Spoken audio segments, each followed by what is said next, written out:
Hi guys, welcome back to our channel. Guys, మన channel cricket సంబంధించిన ప్రతి చిన్న అప్డేట్ మన ఛానల్లో రెగ్యులర్ వస్తుంటాయి. ఇంకా మన ఛానల్ని సబ్స్క్రైబ్ చేసుకోకపోతే గైస్ వెంటనే సబ్స్క్రైబ్ చేసుకోండి అండ్ పక్కన బెల్ ని యాక్టివేట్ చేసుకోండి. అండ్ అదే ఇంకా మా వీడియోని లైక్ చెప్తే గైస్ వెంటనే లైక్ చేసి మన వీడియోలోకి అయితే ఎంటర్ చేద్దాం. గైస్ తప్పకుండా లైక్ చేయండి. లైక్ చేస్తే మన వీడియో మార్కెట్ కి ఫాస్ట్ రీచ్ అవుతుంది. ఇక T20 world cup and New Zealand T20 series కి అయితే స్కోర్ అయితే రిలీజ్ అయితే చేసిల్లు. చాలా బెటర్ గా మనకైతే కనబడుతుంది. ప్రతి డిపార్ట్మెంట్ లో కూడా మనకి అర్థమైతే కనబడుతుంది. మరి ఈ ప్లేయర్ ఎందుకు వచ్చిండు, ఈ ప్లేయర్ ఎందుకు లేడు అనేది చాలా మైండ్ బ్లోయింగ్ అయితే ఉందని చెప్పుకోవచ్చు. టీం అయితే ఈ టీం చూస్తే 100% మరి మనోళ్ళు కప్పు కొట్టేటట్టయితే మనకైతే కనబడుతున్నారు. సో ఆ విధంగా అయితే ఉంది టీం అయితే. చాలా మనకి బెటర్ టీం అయితే కనబడుతుంది. ఇక 4 టాకింగ్ పాయింట్స్ అయితే ఉన్నాయని చెప్పుకోవచ్చు మెయిన్ గా చూసుకుంటే. ఇక ఫస్ట్ టాకింగ్ పాయింట్ వచ్చేసి శుభ్మన్ గిల్ అవుట్, ఇషాన్ కిషన్ ఇన్. ఎందుకంటే ఆల్రెడీ అక్కడ ఓపెనింగ్ లో సంజు శాంసన్ అయితే ఉన్నాడు వికెట్ కీపర్ గా. సో అతనికి బ్యాకప్ గా ఇషాన్ కిషన్ అయితే తీసుకున్నారు. రీసెంట్ ఫామ్ చూసుకుంటే డైరెక్ట్ ప్లేయింగ్ లెవెన్ కి వచ్చే ప్లేయర్ అని చెప్పుకోవచ్చు. బట్ ఓవరాల్ చూసుకుంటే ఈ డిసిషన్ వచ్చేసి మనకి చాలా మైండ్ బ్లోయింగ్ గా కనబడుతుంది. అక్కడ ఎస్ఎస్సి చేస్తున్న అర్థనుకొని ఇషాన్ కిషన్ అయితే తీసుకొచ్చుకున్నారు. ఎందుకంటే కీపింగ్ చేస్తాడు కాబట్టి అండ్ ఓపెనింగ్ చేస్తారు కాబట్టి ఇషాన్ కిషన్ అయితే తీసుకొచ్చిండ్రు. ఇది మాత్రం చాలా మంచి నిర్ణయం అని చెప్పుకోవచ్చు. ఇక శుభ్మన్ గిల్ మనకు తెలుసుగా మన అతను ఏ విధంగా ఉన్నాడు అనేది. గత 17 మ్యాచెస్ లో ఒక్క 50 కూడా లేదు. ఆవరేజ్ 20కి పైగా మాత్రం ఉంది. స్ట్రైక్ రేటు 120 పైగా మాత్రం ఉంది. అన్ని డిపార్ట్మెంట్ లో కూడా చాలా ఇబ్బంది అయితే పెట్టిందని చెప్పుకోవచ్చు. సో కాబట్టి అతనికి మొత్తానికి T20 ఫార్మేట్ నుంచి అయితే తప్పించాలని చెప్పుకోవచ్చు. ఇక మళ్ళీ అతనైతే తీసుకురాకపోవచ్చు మళ్ళీ T20 సైడ్ కి అయితే. ఇక మరోవైపు ఇషాన్ కిషన్ చూసుకుంటే గత డొమెస్టిక్ లో స్మార్ట్ లో 10 మ్యాచ్ల్లో 517 రన్స్ అయితే స్కోర్ చేసిండు. అవరేజ్ చూసుకుంటే ఏకంగా 57.4 అయితే ఉందని చెప్పుకోవచ్చు. ఇక స్ట్రైక్ రేటు ఆల్మోస్ట్ 200 అయితే ఉంది. ఇక దాంట్లో 2 100s ఉన్నాయి, 2 50s అయితే ఉన్నాయి. దాంట్లో చూసుకుంటే మెయిన్ గా 33 6 అయితే కొట్టిండు మనోడు అండ్ 51 4s అయితే కొట్టిండు. సో ఓవరాల్ చూసుకుంటే డొమెస్టిక్ లో గత జరిగిన సయ్యద్ ముస్తక్ అలీ ట్రోఫీలో highest run scorer, highest 6s కొట్టిన ప్లేయర్ అండ్ కెప్టెన్ గా ట్రోఫీని కూడా టీం కి అయితే అందించిండు. అండ్ గతంలో ఆన్న ఎక్స్పీరియన్స్ కూడా ఉంది మన టీం దగ్గర. సో కాబట్టి అతనైతే సెలెక్ట్ అయితే చేసిల్లు. ఇక మరొక టాకింగ్ పాయింట్ వచ్చేసి జితేష్ శర్మ అవుట్, రింకు సింగ్ ఇన్. ఎందుకంటే జితేష్ శర్మ ఎందుకు లేడంటే ఆల్రెడీ మనకి టాప్ లోని 2 వికెట్ కీపర్స్ అయితే కనబడుతున్నారు. ఏదైనా కానీ టాప్ లోనే ఉంటారు. మళ్ళీ మిడిల్ ఆర్డర్ లో వికెట్ కీపింగ్ మనకు అవసరం లేదు. దట్టు మనకు ఒక డెసిగ్నేటర్ ఫినిషర్ లైక్ రింకు సింగ్ ఉంటే బెటర్ ఉంటుందని అక్కడ భావించినట్టయితే మనకైతే కనబడుతుంది 100%. సో కాబట్టి రింకు సింగ్ అయితే మళ్ళీ తీసుకొచ్చిల్లు. గత సిరీస్ లో మనం చూసినాం కదా, సౌత్ ఆఫ్రికా సిరీస్ లో ఇతనైతే డ్రాప్ చేసిల్లు బికాస్ ఆఫ్ శుభ్మన్ గిల్. శుభ్మన్ గిల్ కాబట్టి ఇతనికి ఇక్కడ మిడిల్ ఆర్డర్ లో ఛాన్స్ అయితే రాలేదు.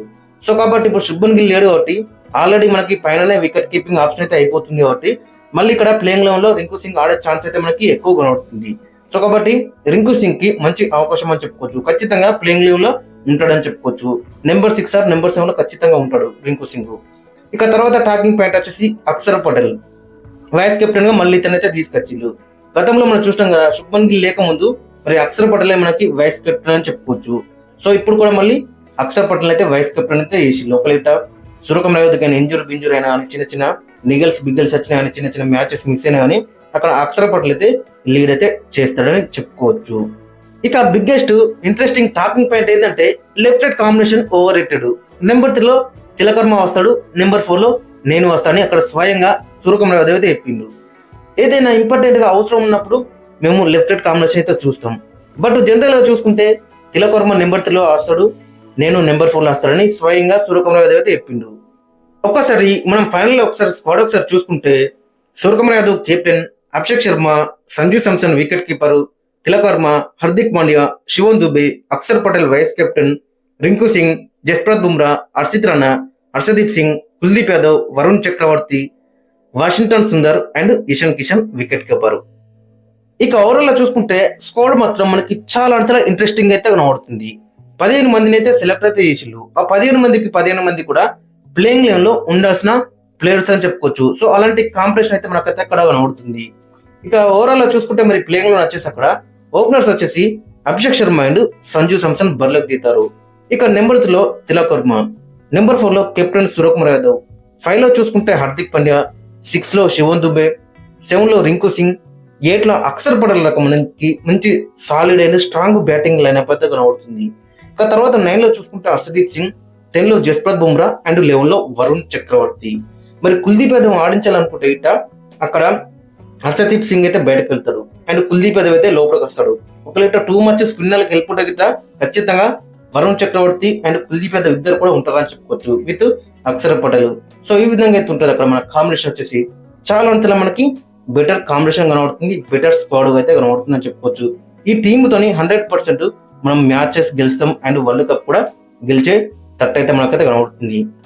ఒకటే మనకి కన్సర్న్ ఏంటంటే సూర్యకుమార్ యాదవ్ దగ్గర రన్స్. సో న్యూజిలాండ్ సిరీస్ లో ఆ రన్స్ గిట్ట వస్తే మాత్రం మనకి చాలా అంతలా బెటర్ అయితే ఉంటుంది. గైస్ మరి మీ యొక్క ఒపీనియన్ అయితే కింద కామెంట్స్ అయితే మెన్షన్ చేయండి. వరల్డ్ కప్ కి మరి మీ యొక్క ప్లేయింగ్ లెవెన్ కూడా కింద కామెంట్స్ అయితే మెన్షన్ చేయండి.